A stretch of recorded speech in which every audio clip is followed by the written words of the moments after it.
This week on Dear Rabbi. I was sitting on a plane a while ago and saw an Orthodox Jew sitting next to me drinking Coke. Is Coke kosher? I didn't see a kosher symbol on it. The short answer is yes. Coke is kosher and can be enjoyed by kosher consumers almost anywhere on earth. The long answer, and come on, you knew there was a long answer. The long answer is that Coca-Cola has had more to do with transforming modern kashrut than any other company in history. Many people think that kosher means that a food was blessed by a rabbi. That is patently false. Nothing could be further from the truth. Modern kosher today has a lot more to do with food manufacturing and chemistry. It used to be that we knew where our food came from. Your fruits, vegetables, grains were either grown in your backyard or you got them from a local market and they had nothing added to them.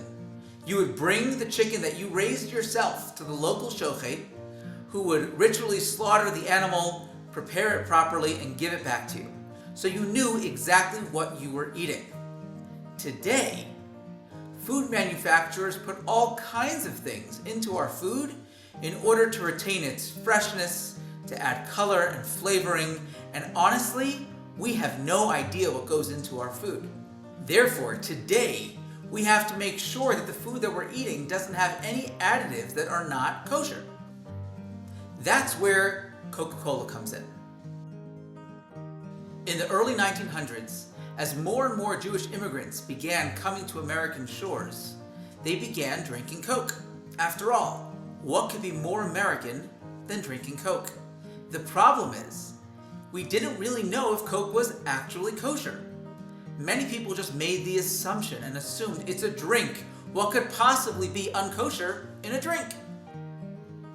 After many years of the status quo of Jews drinking Coke, Orthodox rabbis began to wonder, were the ingredients actually kosher?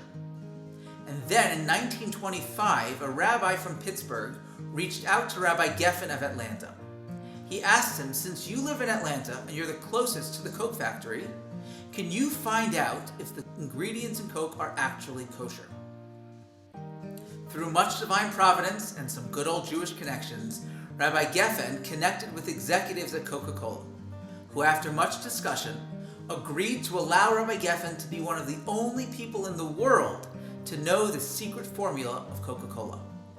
After looking through all the ingredients, Rabbi Geffen discovered that one of the key ingredients of Coke was glycerin, which was not just treif, it was super treif. He contacted the executives at Coke and told them that Coca-Cola was not kosher and could not be consumed by kosher observant Jews. Coca-Cola, wanting to make sure that they widened their market as much as possible and didn't exclude anyone in America from drinking Coke, decided that they would reach out to their glycerin distributor, Procter & Gamble. They reached out and asked if they could replace the animal glycerin with vegetable glycerin. P&G obliged, and Coca-Cola for the first time was certified kosher. But that's not where our story ends. When Coke replaced sugar with corn syrup, that created a problem for Jews on Pesach. Ashkenazi Jews do not eat corn on Passover. And so they couldn't drink Coke for a whole week every year. How were Ashkenazi Jews going to go an entire week without Coca-Cola? Once again, Coke came to the rescue and decided to start bottling a special run of Coke just for Pesach. And you can find those Coke bottles today with a special yellow cap in grocery stores around Passover time. And that, my friends, is the story of how Coca-Cola became a kosher product, but more importantly, how it transformed the modern kosher industry. They were the very first nationally sold company to actively change their product in order to meet kosher guidelines and standards, and one of the first products to be certified kosher. So yes, Coke is kosher, and I bet the can that you saw on the plane had a kosher symbol on it. It's just not so easy to see. If you take a look at the top, right over here, you'll see a little OU indicating that this is kosher. And I bet A lot of the products that you buy, whether you keep kosher or not, probably have a kosher symbol on them as well. So next time you drink a nice cold Coke, remember the great impact that Coca-Cola has had on the kosher industry. B'te'avon. Are you a wondering Jew? Is there something you want to know about Judaism? Click here to submit your own question that we can feature here on Dear Rabbi.